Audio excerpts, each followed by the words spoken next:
नमस्ते विद्यार्थी मित्रांनो, मी प्राध्यापक विशाल गावडे.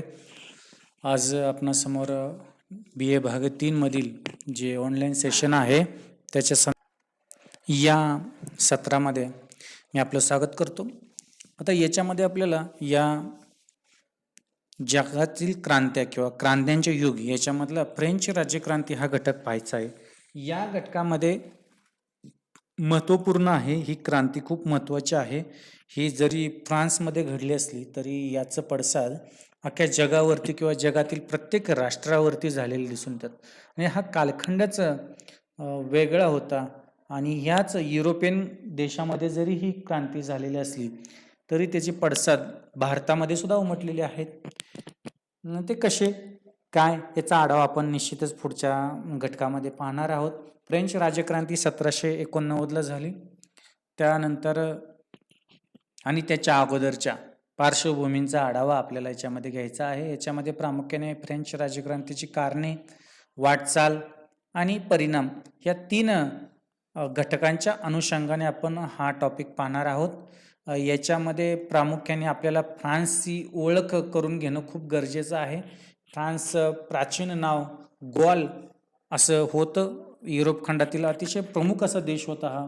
त्याचं स्थान युरोपियन खंडामधलं 12,000 चौरस मैल असं आहे. आणि त्या देशाची लोकसंख्या त्या कालखंडामध्ये 2.5 कोटीच्या आसपास होती. आता 2.5 कोटीची लोकसंख्या बघा, हा फ्रान्स देश दिसतोय. जो हा पिवळा जो भाग आहे सगळा हा फ्रान्स देश आहे. त्याच्या शेजारील राष्ट्रांचा सुद्धा आपल्याला थोडासा अंदाज येत असेल की जर्मनी आहे. जर्मनीसारखा देश दिसतोय. तर फ्रान्सच्या पश्चिमेस अटलांटिक समुद्र आहे. अटलांटिक समुद्र दिसतोय तुम्हाला इथे, बरोबर. मग त्याच्यानंतर दक्षिणेस स्पेन व भूमध्य, हे बघा दक्षिण स्पेन देश आहे इथं. तसंच त्याच्या शेजारी भूमध्य समुद्र आहे. आणि त्याच्या पूर्वेस जर्मनी आणि इटली ही 2 महत्त्वपूर्ण राष्ट्र आहेत. हे दिसून येतं आहे आपल्याला इथं. आणि उत्तरेकडं हा उत्तर देश आहे UK म्हणजे युनायटेड किंगडम, म्हणजेच आता आपण त्याला इंग्लंड किंवा ब्रिटिश असं म्हटलं जातं. आणि मग त्याची राजधानी लंडन ही पण आपल्याला इथं दिसते. आणि इथं पूर्णतः हा जो निळा भाग आहे हा समुद्र आहे. हा समुद्रमार्ग असल्यामुळे खरं तर हे बेटच असल्यागत होतं. परंतु काही देशांच्या सीमारेषा याला असल्यामुळे याला बेट म्हणता येत नाही. बेटाची संकल्पना अशी असते की चारही बाजूनं जर ज्याला पाण्याचा स्पर्श असेल त्याला बेट असं साधारणपणे म्हटलं जातं. तर अशी आपल्याला ओळख करून घ्यायची होती. ते आपण घेतलेली आहे. फ्रान्सची राजधानी पॅरिस म्हणून सुद्धा ओळखलं आहे. इथं बेल्जियम आहे, इथं नेदरलँड दिसतंय. हे सगळे देश दिसत आहेत आपल्याला. हे त्याच्यातील नंतर सेन, लोआर, रोन व वाल्मी या प्रमुख नद्या सुद्धा त्याच्यामध्ये आहेत. जसं भारतामध्ये सिंधू, गंगा, गोदावरी ही सकल त्याच्या शेजारचा सुपीक जमीन किंवा सकल मैदानी प्रदेश दिसतो त्याच्या शेजारचा. आणि तिथूनच खऱ्या अर्थाने भरभराटीचं केंद्र होतं नद्या म्हणजे पूर्वीच्या कालखंडामध्ये. जसं आपण म्हणतो की शहर हे खूप महत्त्वाचं असतं आणि शहराच्या शेजारचा विकास झपाट्याने होत असतो. तसंच त्या कालखंडामध्ये नदी ही प्रमुख घटक होते. म्हणजे नदीच्या किनाऱ्याचा प्रदेश जो होता तो सुजलम सुफलम असायचा.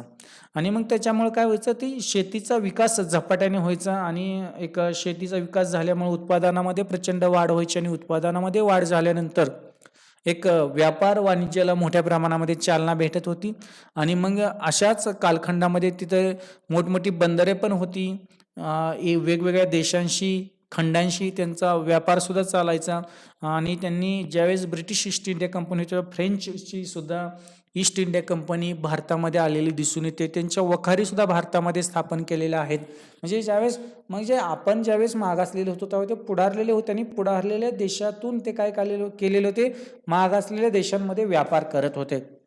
आणि निश्चितच त्याचा फायदा त्यांच्या देशाला झालेला दिसून येतो. म्हणून आज आपल्यापेक्षा सुद्धा ती सुधारलेली आणि पुढारलेले का आहेत, तर त्यांनी फार पूर्वीपासून व्यापाराचं, वाणिज्याचं महत्त्व ओळखलं आणि देशाला एका वेगळ्या टप्प्यावरती घेऊन जायचं काम त्या कालखंडामध्ये ते करत असलेले दिसून येतं.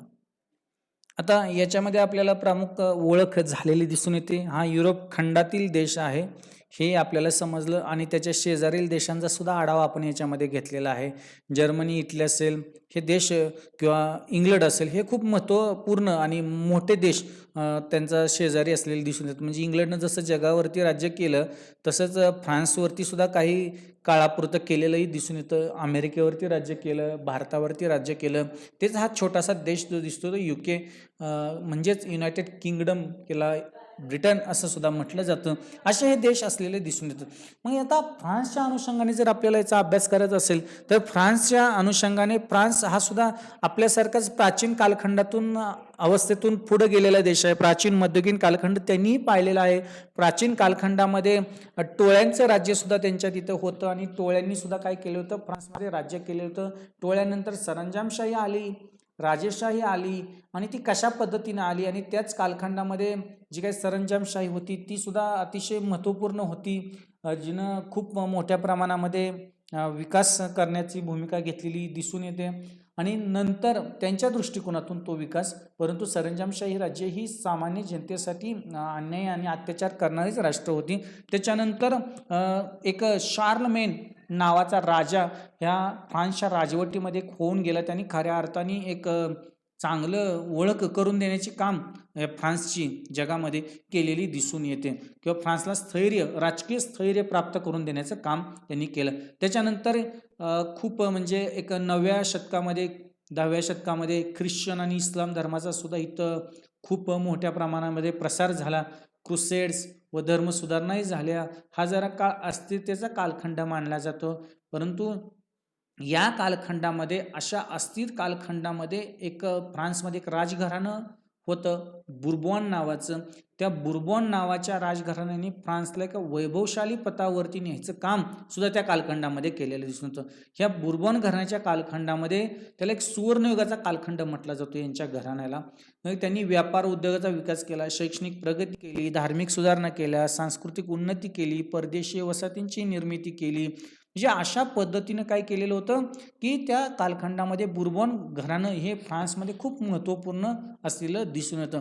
त्या बुर्बॉन घराण्याचंच महत्त्वपूर्ण आपल्याला खूप म्हणजे या क्रांतीच्या अनुषंगाने पाहिजे की क्रांती जी झाली ती बुर्बॉन घराण्याच्याच कालखंडामध्ये झाली आणि तिथल्या राजाला लुई असं म्हटलं जायचं. जसं आपल्या भारत देशामध्ये राजाला राजा म्हटलं जायचं किंवा राज्यकारभाराचा प्रमुख म्हणून ज्याला स्थान दिलं जायचं तो त्याला राजा म्हटलं जायचं. तसंच त्या कालखंडामध्ये फ्रान्समध्ये राजाला लुई असं म्हटलं जायचं, म्हणजे त्या प्रमुखाला लुई असं म्हटलं जायचं. मग तिथे 14वा लुई, 15वा लुई, 16वा लुई असे काही लुई होऊन गेले आणि त्याचाच आढावा आपल्याला याच्यामध्ये घ्यायचा आहे. मग त्याच्यानंतर पहिला बुर्बॉन घराण्यातला जो राजा 4था हेनरीनं काय केलं होतं, 1553 ते 1610 पर्यंत राज्य केलेलं दिसून येतं. त्याच्यानंतर 13वा लुई आला 1610 ते 43 मध्ये, 14वा लुई आला 1643 ते 1715, 15वा लुई आला 1715 ते 74 या कालखंडामध्ये.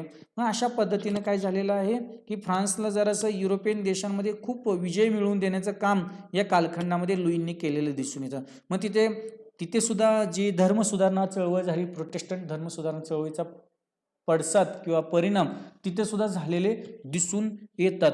मग त्याच्यानंतर काय झालं होतं, तिथं जरासं उदारमतवादी दृष्टिकोन सुद्धा झालेला किंवा घडून आलेला दिसून येतो. मग या उदारमतवादी दृष्टिकोनातूनच काय झालेलं होतं, साहित्य, तत्वज्ञानाचा आणि सांस्कृतिक विकास या कालखंडामध्ये झालेला दिसून येतो. सर्वांगीण विकास करून घेण्यामध्ये सुद्धा एक प्रोटेस्टंट पंथाचं खूप महत्त्वपूर्ण काम तिथं घडून आलेलं दिसून येतं. आणि नंतर मग कॅथॉलिक पंथच राजधर्म बनला.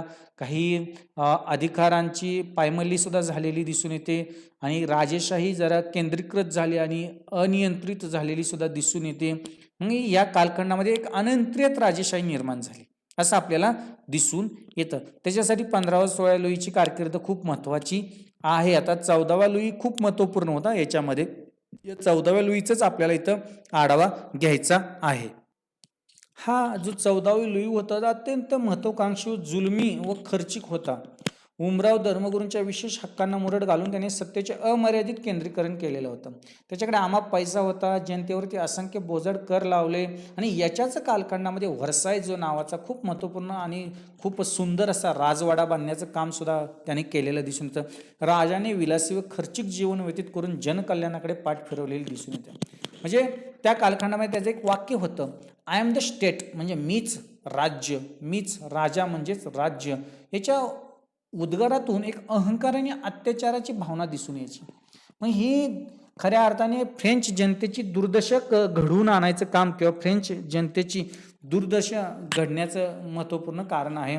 आणि तो ज्यावेळेस त्याला खूप मोठ्या प्रमाणामध्ये काय झाली होती, जनतेची लुटालूट केलेली होती आणि खूप शोषण सुद्धा केलेलं होतं. नंतर त्यांनी 16व्या लुई ज्यावेळेस गादीवरती बसला त्यावेळेस 16व्या लुईला सुद्धा एक संदेश दिलेला होता, परंतु 16व्या लुईनं सुद्धा त्याचा काही संदेश ऐकला नाही. मग अशा पद्धतीनं 15वा लुई, 16वा लुई आणि मेरी अँटॉयनेट ही खूप महत्त्वपूर्ण राणी याच्यामध्ये दिसून येते, की हे दोघांच्या कालखंडामध्ये काय झालेलं होतं, ही राज्यक्रांती घडून आलेली दिसून येते. एक ऑस्ट्रियन सम्राज्ञी मेरिया थेरेसाची मुलगी होती मेरी अँटायनेट, आणि त्याचाही आढावा आपण पुढच्या घटकामध्ये पाहणार आहोत. तर आपल्याला जी काही 1774 आणि 1793 या कालखंडामधील जी काही 16 लुईची कारकीर्द आणि त्याच्या कारकिर्दीमध्येच फ्रेंच राज्यक्रांतीची बीजं जास्त मोठ्या प्रमाणामध्ये रोवलेली दिसून येतात. हाच आढावा आपल्याला याच्यामध्ये घ्यायचा आहे, की ती कशी बीजं रोवली गेली, त्याचं परिणाम कशा पद्धतीने झालेले दिसून येतात आणि त्यांनी कशा पद्धतीने तोंड दिलं. आणि ही जी अनियंत्रित राजेशाही आहे त्या अनियंत्रित राजेशाहीकडून राजेशाहीकडे आणि राजेशाहीतून लोकशाहीकडे कसं वाटचाल झालेली दिसून येते फ्रान्सची, याचा आढावा आपल्याला या टॉपिकमध्ये घ्यायचा आहे. आणि याच्यामध्ये दोन जी पात्र आहेत किंवा जे महत्त्वपूर्ण राजा आणि राणी आहेत, 16 लुई आणि मेरी अँटायनेट, यांचाच प्रामुख्याने आपण इथं फार समाचार घेणार आहोत, कारण की यांनीच खऱ्या अर्थाने फ्रान्सची वाट लावण्यामध्ये खूप महत्त्वपूर्ण पाऊल उचललेलं दिसून येतं. अशा पद्धतीनं आपण एक फ्रान्सची ओळख पाहिलेली आहे. आणि आपल्याला आता पुढील लेक्चरमध्ये फ्रान्समधील जी राज्यक्रांती घडून आली त्या राज्यक्रांतीची जी काही प्रमुख कारणे आहेत, या कारणांचा आढावा आपल्याला घ्यायचा आहे. अशी कोणकोणती आणि किती किती कारणं, किती विविधांगी कारणं या फ्रेंच राज्यक्रांतीला अनुकूल ठरली, ह्या अनुकूल ठरलेल्या राज्यक्रांत्यांचाच आढावा आपल्याला घ्यायचा आहे. याच्यामध्ये प्रमुख आहे राजकीय कारणं. राजकीय कारणे सुद्धा तेवढीच जबाबदार होती फ्रेंच राज्यक्रांतीसाठी, ही आपण पाहणार आहोत. नंतर याच्यामध्ये सामाजिक कारणं, सामाजिक असमतोल, सामाजिक भेदभाव, सामाजिक असमानता सुद्धा ह्या फ्रेंच राज्यक्रांतीच्या उदयास प्रामुख्याने काय झालेले कारणीभूत ठरलेली दिसून येते. याचा या उहापोह आपण याच्यामध्ये करणार आहोत. याच्यानंतर तिसरा आहे आर्थिक कारणे. खूप महत्त्वपूर्ण असते की आर्थिक असमतोल झाल्यानंतर आर्थिक विषमता खऱ्या अर्थाने समाजाची खतखत असते, आणि हीच खतखत ही फ्रेंच राज्यक्रांतीच्या स्वरूपातून जगाला दिसून आली. आणि आर्थिक विषमता किती घातक ठरू शकते एखाद्या देशाला, आणि आर्थिक समानता देणं खूप गरजेचं आहे. ही तत्व त्याच्यानंतर म्हणजे स्वातंत्र्य, समता आणि बंधुता ही जी तत्वत्रयी उदयास आली, ती फ्रेंच राज्यक्रांतीने जगाला दिलेली देणगी आहे. ह्याच जगाला दिलेल्या देणगीचा आढावा आपण याच्यामध्ये पाहणार आहोत.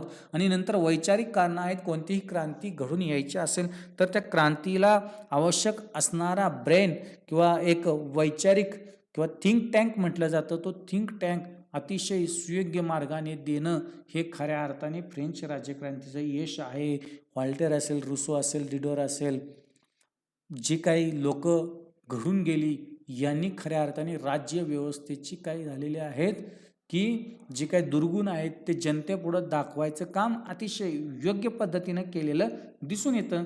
याचाच आढावा आपण आता प्रामुख्याने टप्प्याटप्प्याने पाहणार आहोत. राजकीय कारणे असतील, सामाजिक कारणे आहेत, ही याचा इत्यंभूत आढावा आपण इथं घ्यायचा आहे. आणि जर कोणाला काही अडचण असतील तर निश्चितच प्रश्न विचारा. काही विद्यार्थी प्रश्न विचारत आहेत, काही विद्यार्थी विचारत नाहीत, तर कृपया ज्याला काही अडचणी असतील त्यांनी प्रत्येकाने प्रश्न विचारावा. तर आपण पुढच्या लेक्चरमध्ये आता फ्रेंच राज्यक्रांतीची राजकीय कारणे आपण पाहणार आहोत. ह्या राजकीय कारणांचा आढावा आपण पुढच्या लेक्चरमध्ये घेऊया. जर आता फ्रान्सची ओळख जर कुणाला काही समजत नसेल तर निश्चितच त्यांनी विचारायचं काम करायचं आहे.